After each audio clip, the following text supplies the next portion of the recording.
We have here Kung Fu Tea. This is our favorite spot here in San Diego for milk tea, and they actually make the best winter melon milk tea here.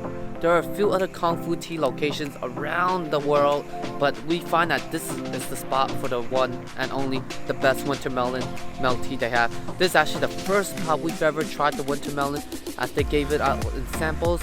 I remember there was a guy that was very energetic, charismatic, who was offering it for free, and then we had it, and we're like, holy crap, this winter melon with this white gourd, super good. Ever since then, whenever we're in San Diego, this is our go-to spot for milk tea. If we're staying here for 3 days, we'll get it at least 2 days out of the 3 days, because it's just that good. This is the Kung Fu Tea to go to out here in Convoy, the Convoy Ronson Plaza. I told everyone about the first time we first tried white winter melon and how we even heard of it. But yeah, from here on, it's our go-to. Cheers.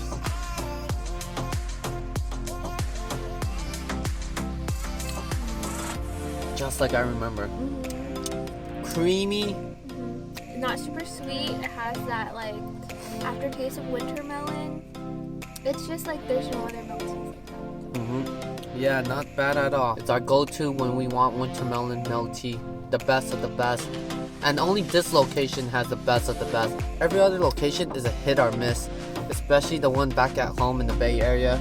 The San Jose location just isn't good at all. New York has some decent locations when it comes to Kung Fu Tea. New York tastes pretty much like this. But not as good. We had some horrible experience of our favorite Korean barbecue spot out here in San Diego. Our server was just really bad. Yeah, we barely made it to Kung Fu Tea before closing because of our server. Check out that spot up here on our video if you want to know what the best Korean barbecue spot in San Diego, but not the best service anymore. If you enjoyed the video, don't forget to like, subscribe, and until then, travel heads. As you guys see, Kung Fu Tea is so good. We have to come back one last time before we leave San Diego. One last time, one last ride. Let's get this winter melon.